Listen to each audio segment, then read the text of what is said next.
Segunda Reis, capítulo 20,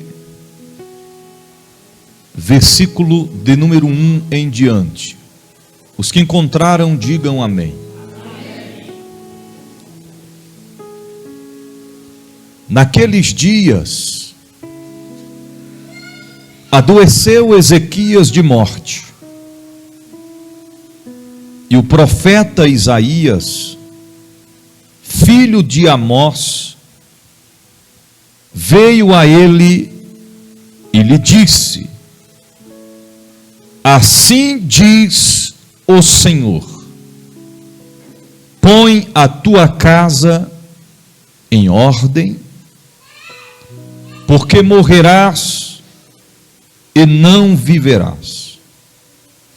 Então virou o rosto para a parede e orou ao Senhor, dizendo: ah, Senhor, se servindo-te, te lembrares que andei diante de ti, em verdade e com coração perfeito, e fiz o que era reto aos teus olhos. E chorou Ezequias muitíssimo. E sucedeu, pois, que não havendo Isaías ainda saído do meio do pátio, veio a ele a palavra do Senhor, dizendo: volta-te e dize a Ezequias, chefe do meu povo: assim diz o Senhor, Deus de Davi teu pai, ouvi a tua oração e vi as tuas lágrimas, e eis que te sararei. Ao terceiro dia subirás à casa do Senhor, e acrescentarei aos teus dias 15 anos, e das mãos do rei da Síria te livrarei, a ti, a esta cidade, e ampararei esta cidade por amor de mim e por amor de Davi, meu servo. Você pode dizer amém? Antes de tomar o teu assento, não feche a Bíblia, curve a sua cabeça e feche os teus olhos. Senhor Deus e Pai, a tua palavra é vida, e o que o Senhor preparou para falar conosco nessa noite, nós estamos aqui para receber. Abra nossa mente, os nossos corações, para que possamos, ó Pai, receber a tua palavra. Usa os meus lábios, a minha boca, para mencionar, proferir, segundo o que tu queres, e nós te louvaremos. Amém e amém. Podeis assentar?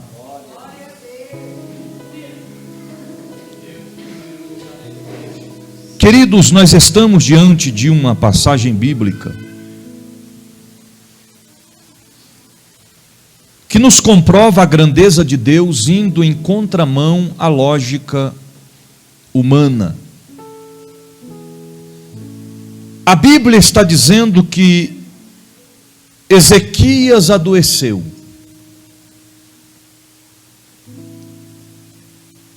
Primeiro nós precisamos compreender quem foi Ezequias. Quem é este Ezequias que adoeceu? Segundo a Bíblia, Ezequias foi um rei levantado por Deus. Embora o pai de Ezequias não teve um reinado aprovado pelo Senhor, mas Ezequias fez tudo o que podia fazer em prol do seu melhor na presença de Deus.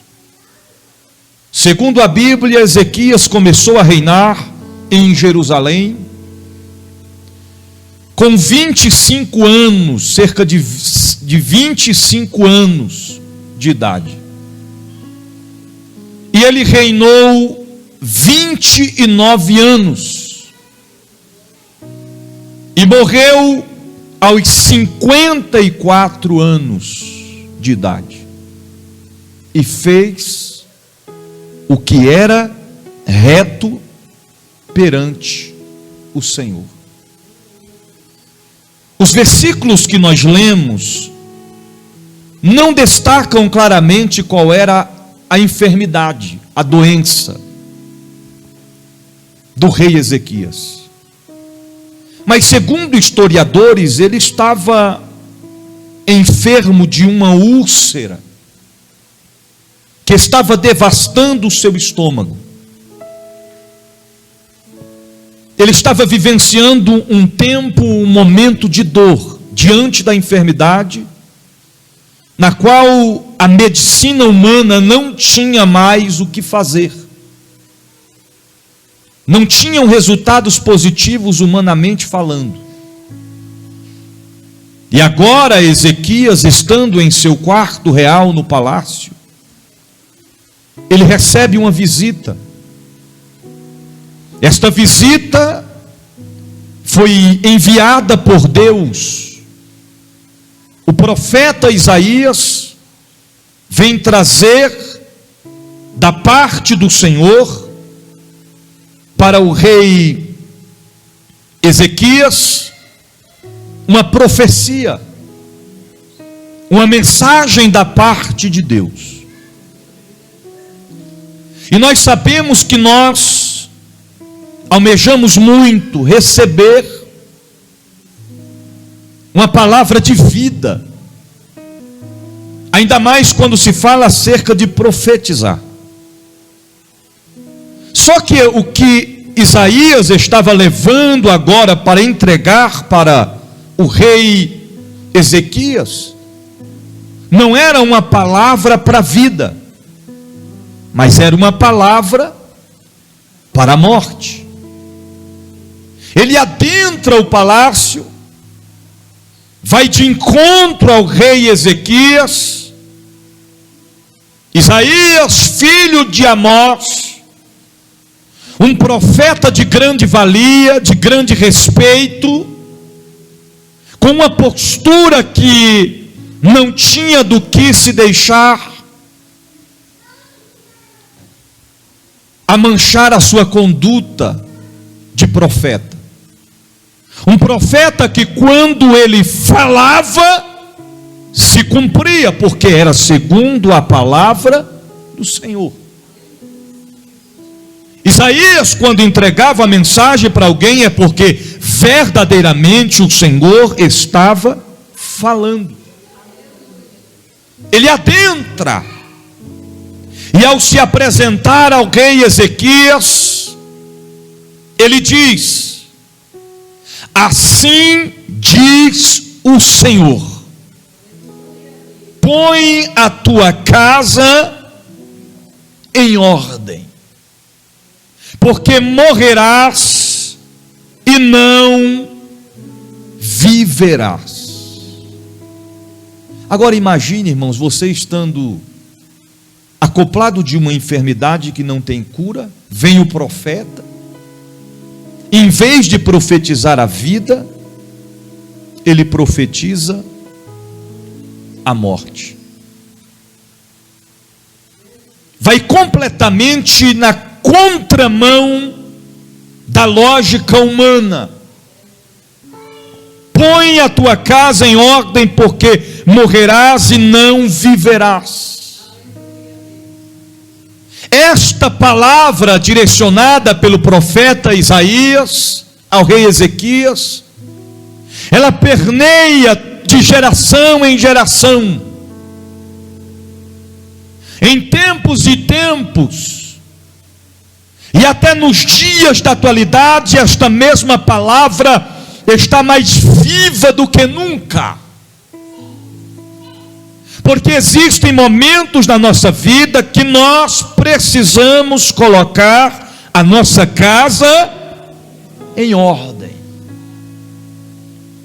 E uma vez eu vi um pregador pregando acerca desta mensagem, ele chegou a frisar claramente que a palavra põe a casa em ordem, era o Senhor falando com Ezequias: tu estás em pecado, tu está desconcertado, e você tem que colocar a casa em ordem, ou seja, você tem que se consertar, porque você está enfermo por causa do seu pecado, e você vai morrer por consequência do pecado. Nada a ver com isso. Até porque a Bíblia é bem clara em suas palavras. O rei Ezequias era um homem que ele desenvolveu a sua vida fazendo de si o melhor para Deus. Não era por questão de pecados, de erros, de falhas. É claro que o Senhor não levaria uma palavra como essa e deixaria um vago, uma palavra vazia. Mas quando o Senhor estava dizendo: Ezequias, põe tua casa em ordem, Ele estava dizendo: não tem mais cura para a tua enfermidade, a tua história vai acabar aqui. Antes de partir, coloque a casa em ordem. Em outras palavras, faça tudo o que é preciso fazer. Não deixe pendências. Se teve algo, Ezequias, que você poderia ter feito mais e não fez, faça agora. Eu volto a dizer, não era questão de pecado, mas era questão de pequenos detalhes que deveriam ser reajustados. Prepare a família, aproveite as oportunidades, organize as coisas tudo nos seus devidos lugares, porque Ezequias, tu morrerás e não viverás. Irmãos, isso traz uma reflexão na nossa vida, e eu quero aqui, em poucos minutos que ainda me resta, trazer pelo menos 3 aspectos acerca desta passagem que podem ser acoplados em nossa vida. Primeiro, como está a tua casa?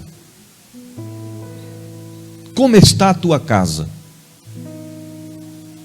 Olha o indagar da pergunta: como está a tua casa?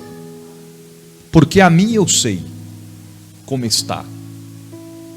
E cabe a cada um de nós fazermos uma reflexão: como está a nossa casa? Porque se o Senhor nos chamasse hoje, agora, neste momento, nós subiríamos ou nós iríamos descer? É reflexão. É reflexão. Porque quando o profeta profetizou sobre a vida de Ezequias, a casa dele precisava de reajustes. Ele tinha que organizar as coisas, mas a comunhão de Ezequias para com Deus estava em dias. Repita assim comigo: não tinha pendências de comunhão com Deus. Era só reajustes na casa. Quem sabe o que Deus estava querendo dizer é que Ezequias tinha que reunir a sua família e falar para eles mais ou menos assim: vocês estão vendo a minha situação? Eu tinha saúde, eu tenho tudo financeiramente, sou rei, mas isso não me isentou de ficar enfermo e de ter sobre a minha vida uma enfermidade que agora vai me conduzir à morte. Valorizem a vida, faça valer, cumpra o seu propósito. Eu volto a dizer, não era questão de pecados, e eu vou lhe provar na Bíblia, porque a palavra de Deus está dizendo claramente: Ezequias, põe tua casa em ordem. Então, primeiro, como está a tua casa, fez a reflexão. Ninguém melhor do que nós mesmos para saber como está a nossa casa. Na vida espiritual, na vida conjugal, na vida familiar, na vida financeira, na vida profissional, na vida sentimental, em meio aos nossos irmãos. Tem algumas coisas que precisam ser reajustadas? Se tem, segundo aspecto, acoplado ao tema, se tem, o que devemos fazer? Põe em ordem a tua casa.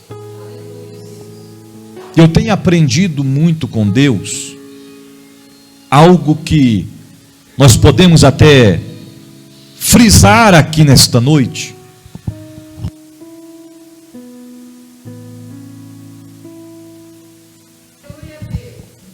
Que colocar uma casa em ordem não é fácil.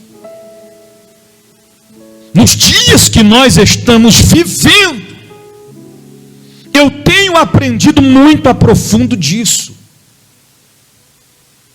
Dá trabalho colocar as coisas em ordem, porque tem coisas que tem que ser mudadas de um lado para o outro, tem cenários que devem ser modificados, tem decisões que precisam ser tomadas, e é muito mais fácil a gente olhar acontecer e não colocar a casa em ordem.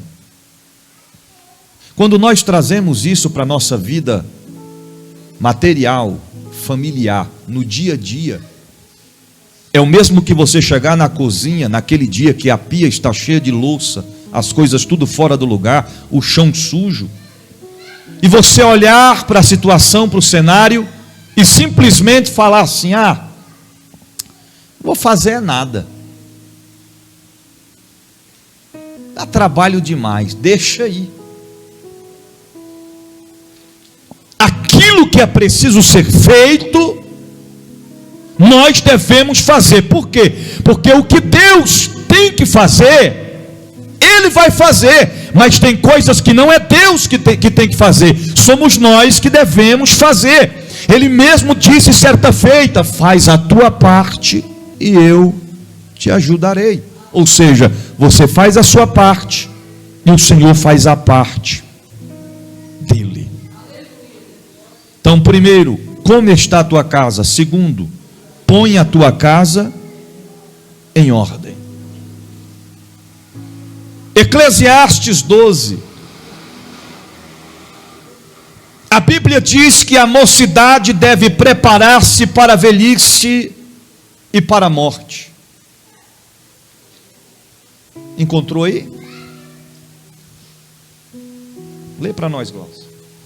Vem aqui na frente.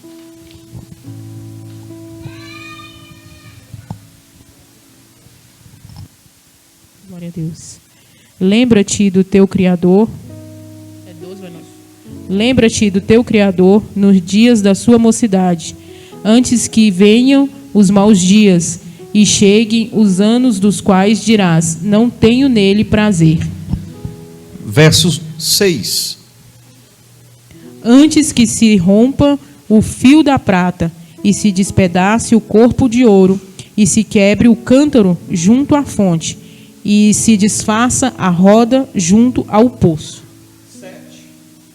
E o pó volte à terra como era, e o espírito volte a Deus, que é o Deus.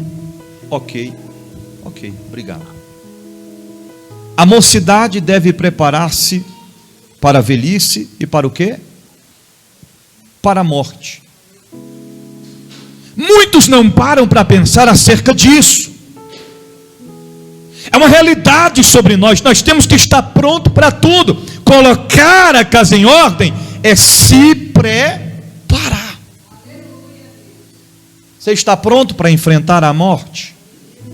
É mais fácil a gente dizer: está repreendido. Está repreendido no nome de Jesus. Isso é coisa do inimigo. Mas querido, nenhum de nós estamos isentos. A qualquer momento ela pode chegar. Se Deus permitir, não sabemos o dia, não sabemos a hora, não sabemos a causa, como vai ser, mas todos nós estamos sujeitos. Então a Bíblia é bem clara em frisar: a mocidade deve se preparar para a velhice e para a morte. Se preparar, colocar a casa em ordem. Eu entender, a juventude entender, os adolescentes entender que a gente vai crescer, vai amadurecer, vai envelhecer e depois vai virar estrela, irmãos. Porque quando o ímpio morre, tem gente que diz: virou uma estrelinha. Já viu isso? Se foi para o céu, é mais do que uma estrela, é a luz que brilha. Somos a luz do mundo e o sal da terra. Você está entendendo? Porque a Bíblia é claro, os versos que diaconisa Gláucia citou aqui são claros: antes que se rompa o cordão de prata, e que se quebre o copo de ouro, e se despedace o cântaro junto à fonte, e se quebre a roda junto ao poço, e o pó volte à terra, como era, e o Espírito volte a Deus que o deu. Esta matéria física aqui, este corpo físico aqui, um dia vai voltar para o pó da terra, de onde veio, e também o Espírito vai voltar para Deus que o deu. Então nós temos que estar prontos, preparados. Resolva as pendências, pelo amor de Deus. Quem sabe as tuas pendências ou as nossas pendências sejam a falta de oração, a falta de consagração, a falta de compromisso com as coisas de Deus, a falta de perseverança, a falta de fé, a falta de companheirismo, a falta de obediência, a falta de submissão, a falta de estarmos presentes na casa do Senhor. É preciso colocar verdadeiramente a casa em ordem, porque o Rei da Glória está voltando, e Ele pode a qualquer momento, individualmente, voltar para mim ou para você. Mateus capítulo 24, versículo 44, a Bíblia diz assim: assim vocês também precisam estar. Estar o que, bispo? Abre aí, Mateus 24, versículo 44. Aleluia, aleluia. Assim vocês também precisam estar.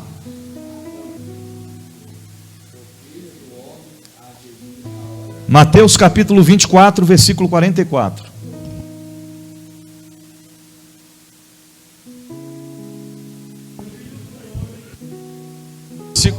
Segura aí, ó, é a mudança das traduções. Leva o microfone ali para o Wesley para mim.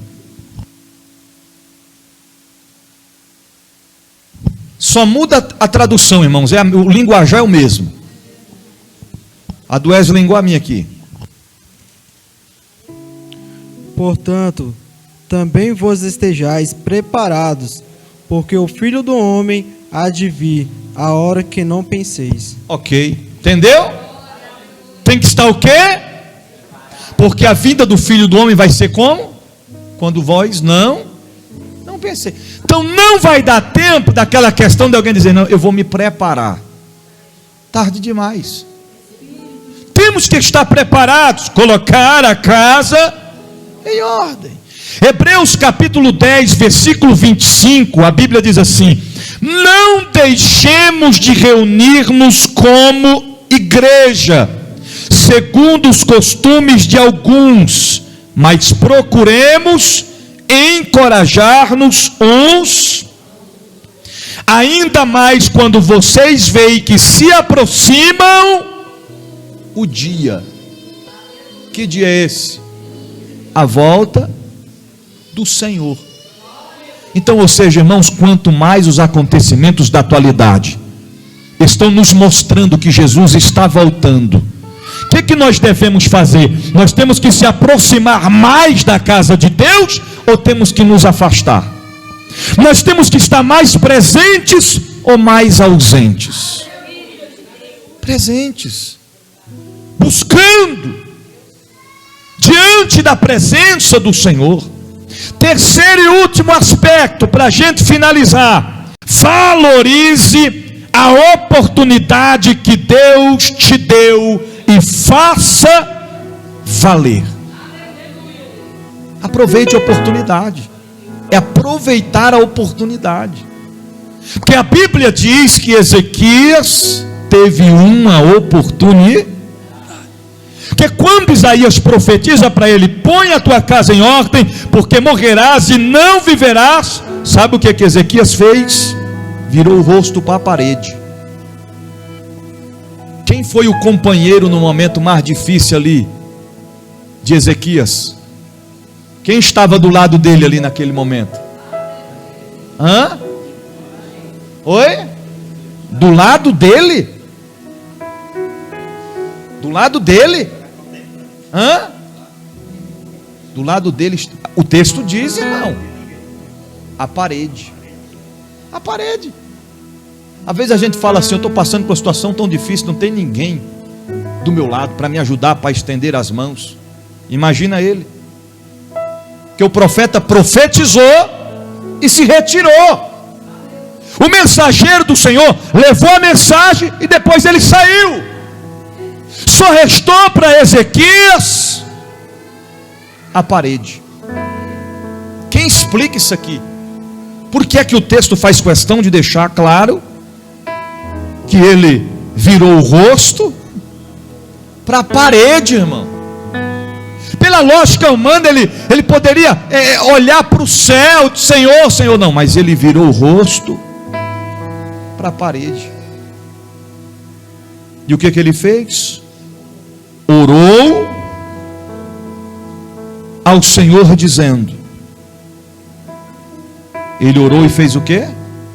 Chorou e disse: Senhor, se servindo-te, vocês estão acompanhando aí? Lembrar de que andei diante de ti em o quê? Em verdade e com o coração perfeito, e fiz o que era reto aos teus olhos. E chorou Ezequias muitíssimo. Então aqui quebra os conceitos que dizem que o que Ezequias estava passando era por causa de pecados. Ele fez prova, ele disse: Senhor, se te lembrares de que andei diante de ti em verdade, com coração perfeito, e fiz o que era reto aos teus olhos. Chorou muitíssimo. Quando ele termina a oração, a Bíblia diz que sucedeu, pois que ainda não havia Isaías saído do meio do pátio, veio a voz, a palavra do Senhor a ele dizendo: volta-te a Ezequias, chefe do meu povo, e diz: assim diz o Senhor, o Deus de Davi teu pai, ouvi a tua oração e vi as tuas lágrimas, e eis que te sararei ao terceiro dia, e subirás à casa do Senhor, e acrescentarei aos teus dias 15 anos. O Senhor estava dizendo claramente, para a gente interpretar num linguajar mais claro, para você entender, a oração de Ezequias teve resposta. Resposta de quê? O Senhor lembrou de quê?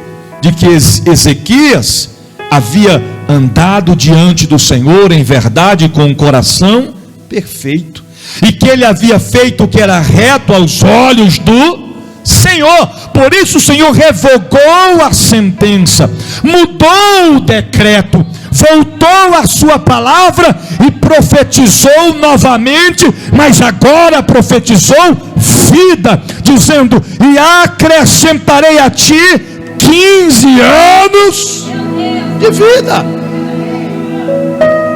Ezequias receberia a cura do Senhor. Ezequias receberia uma nova oportunidade para fazer valer o seu chamado. E assim o fez. E assim aconteceu. Porque um coração quebrantado diante de Deus, com sinceridade diante do Senhor, move o coração de Deus e faz com que ele volte atrás em suas palavras. Porque a gente somos muito acostumados em dizer assim, lembra daquela passagem bíblica que diz que o Senhor não é filho do homem para que minta? E o que mais? Não é homem para que minta, e nem filho do homem para que se arrependa. Só que ele está dizendo nesse contexto aí acerca de quê? Quando ele fala, está falado. Mas lembra quando ele diz assim: se o meu povo, que se chama pelo meu nome, se humilhar e orar e se converter de seus maus caminhos, eu ouvirei dos céus e sararei a sua terra. Você está entendendo? Deus volta atrás. Lembra que certa feita o Senhor disse assim: eu já tinha dito que eu iria abençoar a ti e a casa de teu pai. Nós estamos no ano da honra. Está lá, ó, 1 Samuel 2,30.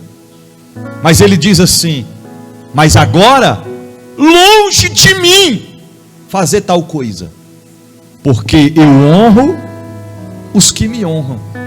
Os que me desprezam serão envelhecidos ou desprezados. Se você ler os versículos anteriores, você vai entender. Deus tinha feito promessa. Deus havia dito: eu vou abençoar a ti, e não somente a ti, a casa de teu pai, a tua descendência será abençoada. Eu vou honrar vocês. Mas eles desonraram ao Senhor, desprezaram o Senhor, viraram as costas para o Senhor. Aí o Senhor disse: ah é? Eu já tinha dito que eu iria honrar você e a tua casa e a casa de teu pai, mas agora não. Agora eu revogo a palavra que eu disse: longe de mim fazer tal coisa, porque eu só honro aqueles que me honram. É desse jeito. Foi por isso que Jonas ficou valente com o Senhor, porque ele fez aquela fuga todinha sem querer ir para Nínive. E quando ele decidiu ir para Nínive, ele clamou pela cidade, chamando o povo ao arrependimento.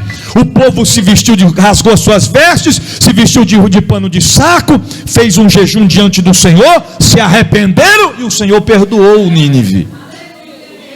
E Jonas não entendeu que quando há um coração sincero diante da presença de Deus, que clama a Ele por misericórdia, que pede a Ele uma nova oportunidade, Ele está de braços abertos para nos receber, para nos dar uma nova chance em sua presença. Deus reservou esta noite para dizer para mim, para você que está no templo e para quem está sendo e será alcançado por esta palavra: ainda é tempo, ainda é hora. Põe a tua casa em ordem enquanto há vida, porque enquanto há vida ainda há esperança. Como está a tua casa? Valorize a oportunidade que Deus te dá e faça valer. Para a gente finalizar, se você soubesse que hoje seria o seu último dia de vida, o que você faria? Ei, irmão, tem gente que diria assim: bispo, pode deixar a chave comigo que eu vou passar a noite aqui todinha orando, né? Pediria perdão de novo.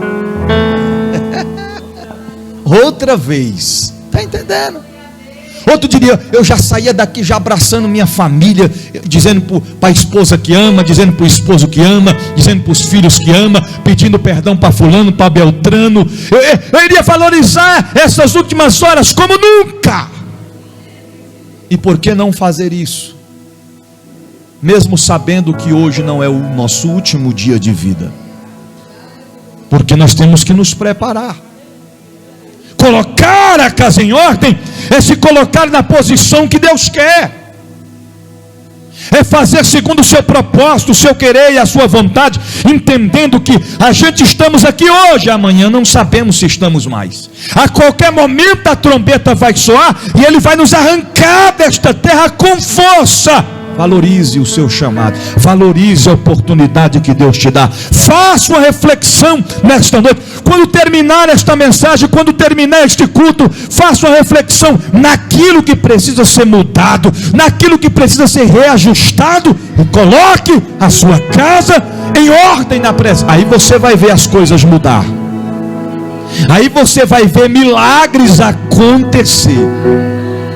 Deus tem suas formas e suas maneiras de nos colocar em uma situação em que nós deveremos fazer a escolha, ou colocar a casa em ordem, ou deixar a casa como é que se diz? Desordenada, ou desorganizada, ou desarrumada. Só que tem um problema: quando o Senhor chegar e nos encontrar despreparado, desorganizado, não vai adiantar a gente dizer: mas eu preguei em teu nome, eu profetizei em teu nome, eu fiz milagres em teu nome. Ele vai dizer: afastai-vos de mim, que eu não vos conheço. Se coloque de pé. Eu não vou me estender nesta noite. Deus não colocaria esta palavra no meu coração por acaso. Não é uma coincidência. Quando o irmão Fabiano louvou aqui, o Espírito Santo falou ao meu coração: você está entendendo? Está entendendo? Está entendendo o mistério? Fabiano não estava preparando a mensagem comigo essa tarde. Mas qual foi o louvor que ele louvou? Né? Eu sei que a casa é fraca, né? A estrutura é o quê? É pouca, é fraca para você morar, né? Mas varre a casa, foi assim? Foi? Pode mexer na estrutura, amplia o ambiente com certos defeitos para você ficar. Calabai conteturgi vantri telamanturi vai. Nós somos a casa. Mas essa casa tem dono. E alguém habita nesta casa. E quem habita nesta casa é o Espírito Santo de Deus. Ele quer morar em nós, Ele quer habitar em nós. Mas é preciso colocar a casa em ordem.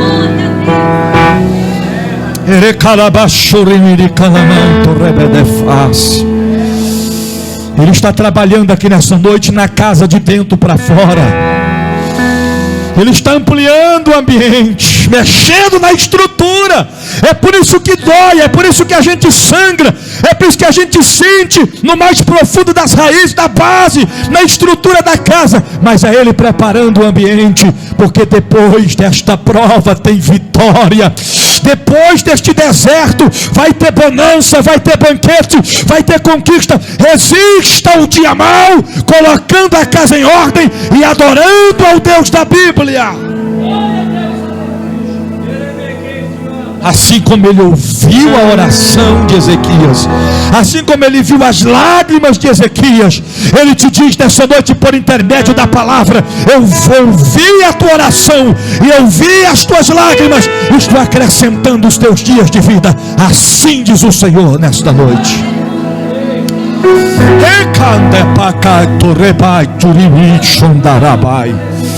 Ele quer a trote que se trovocha para providenciar de ele cresceu para tu se jogar calabai tu tiri for que lebas O cromito de afarga sai. Eu não entendi, eu vou interpretar para você. Eu sou Deus zeloso que conheço o teu andar, o teu deitar, o teu levantar. Eu sei das tuas aflições, das tuas angústias. Eu conheço os teus conflitos internos e te trouxe para te dizer que não está perdido. A causa não foi perdida. A história ainda não acabou. Põe a casa em ordem porque eu vou morar. Põe a tua casa em ordem porque eu vou habitar. Põe a casa em ordem porque vai acontecer milagre. O final da história vai ter um fim feliz, diz o Senhor.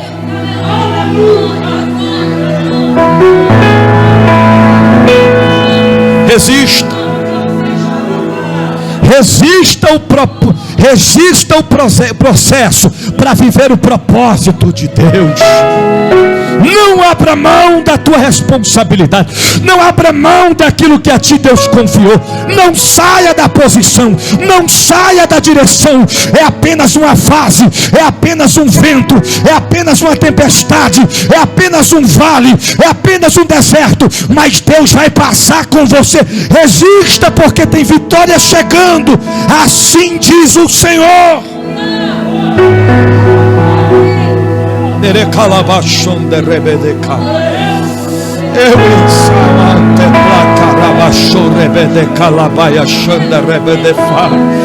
Aleluia, aleluia, aleluia, aleluia, aleluia. Eu estou sentindo a presença dele aqui nesta noite. Eu estou sentindo a presença dele aqui nessa noite. Ainda não acabou. Tu pensavas que acabou, mas não acabou ainda. Quem parou de louvar vai voltar a louvar.